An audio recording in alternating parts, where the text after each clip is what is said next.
Une personne sans référence, un bon matin devient une légende.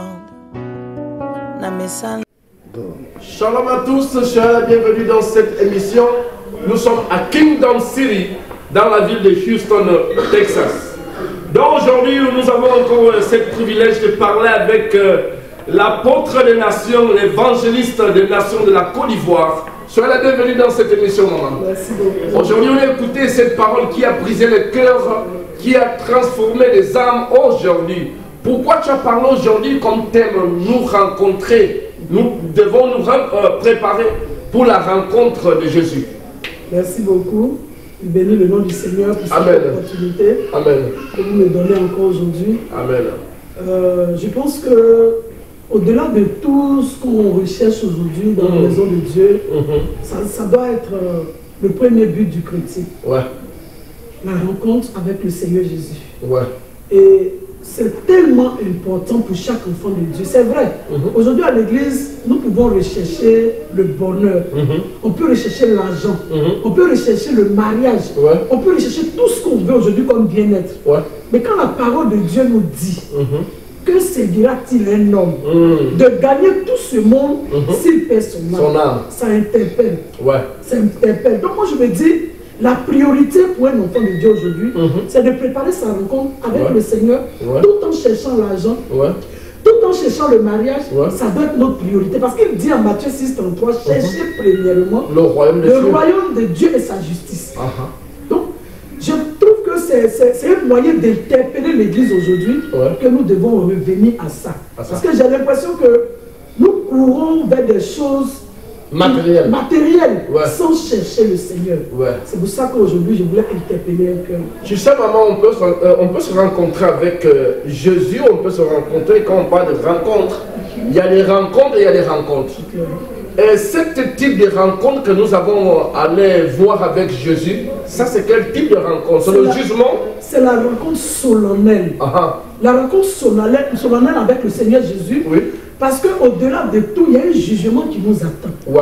Au-delà de tout ce que nous sommes en train de faire, il y a un jugement qui nous attend. Et nous devons savoir que ce jour-là, le Seigneur ne viendra pas en agneau, mais il viendra en juge. Parce que la Bible même l'appelle le juste juge. Et quand un juge est juste, il défend selon ce qui est net. Il viendra dans sa gloire. Dans sa gloire. Pour juger. Pour juger ses enfants. Et quand il viendra pour juger, si tu as fait le bien, si tu as marché dans sa volonté, il te dit passe à droite. Si tu n'as pas marché selon la volonté de Dieu, que tu ne l'as pas accepté, que tu n'as pas marché selon ses préceptes, il te dira aussi passe à ma gauche. Parce que la Bible nous dit qu'il est juste juge. Et donc quand le juste juge arrive, il juge de façon équitable. C'est pour ça que je dis, c'est quelque chose de fort qui nous attend. Donc, étant sur la terre ici, nous devons nous préparer à cela. C'est bon. Tu as parlé, tu as dit quelque chose qui m'a tellement touché. Tu as dit, parfois quand Dieu, nous sommes dans des difficultés ou des problèmes ou des circonstances, Dieu parfois libère les gens d'accord à quel est l'intérêt que Dieu est dans la vie de personne. C'est clair. Quelle est cette part? Tu peux nous donner encore des mots? Je voulais exhorter chacun de nous. Je voulais exhorter chacun de nous pour dire que Dieu, quand il a ses intérêts dans ta vie, il est obligé de se lever pour toi. Parce que si aujourd'hui tu es en train de servir le Seigneur, quand tu cries à lui par rapport à une situation, une maladie, le Seigneur s'élève pour te guérir. Parce qu'il sait que si mon fils est guéri, il va aller faire telle chose, il va évangéliser, il va parler de ma part.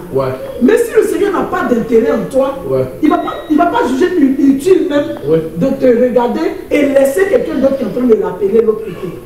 Tu comprends? C'est pour ça que je dis que c'est important de travailler pour Dieu, c'est important d'être là où le Seigneur nous veut. Comme ça, quand il y a un problème, avant même que tu le lèves même, la voix, le Seigneur te secoue déjà. En parlant de jugement, la Bible dit que quand le jugement va commencer à l'église.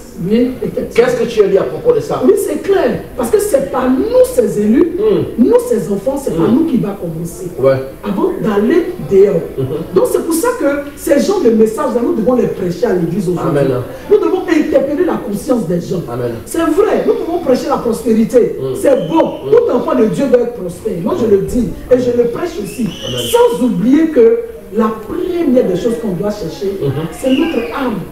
C'est notre âme, c'est le salut de notre âme. Amen. Parce que même la prospérité que tu cherches, tu ne vas pas vivre jusqu'à 200 ans. Ouais. Or, ce qui t'attend là-bas, c'est pour l'éternité.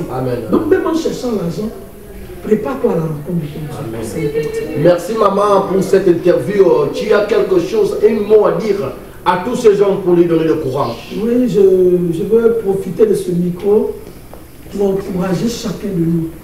Enfants de Dieu, je veux encourager chacun de nous parce que avec Jésus, nous ferons des exploits.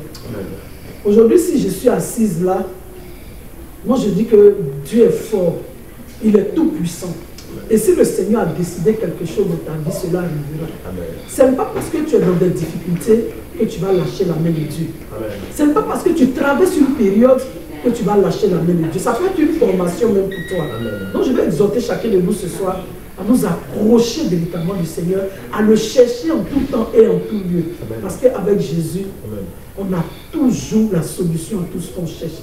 Que Dieu nous bénisse. Pardon maman, pouvez-nous dire exactement comment les gens peuvent vous trouver sur les réseaux sociaux, le nom de votre église à Abidjan? Oui, je suis de l'église Ministère Glorieux du Saint-Esprit et de la Parole. Nous sommes à Abidjan, à Yopougon précisément, à Nyongon. Voilà, c'est là-bas que l'église se situe. C'est l'évangéliste Orega Chantal. Donc, si vous allez sur le Facebook, vous tapez ministère MGCF officiel. Voilà, vous allez tomber sur nos prédications, sur les cultes. Voilà, les cultes sont filmés.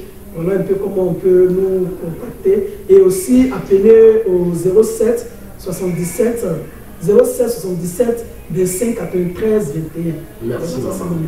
Soyez bénis, vous qui avez suivi cette interview. C'est une femme de gloire, une femme de parole en action, une évangéliste internationale de la Côte d'Ivoire. Nous vous rendons merci, nous vous disons merci depuis la ville de Houston, Texas, à Kingdom City, avec le pasteur Mathieu Kabanga. Donc merci à tous, Dieu vous bénisse. Nous vous invitons le prochain dimanche à Kingdom City, à Houston, Texas, avec votre famille. Je vous rappelle, sans Jésus, il n'y a pas de vie. Soyez bénis tous, shalom.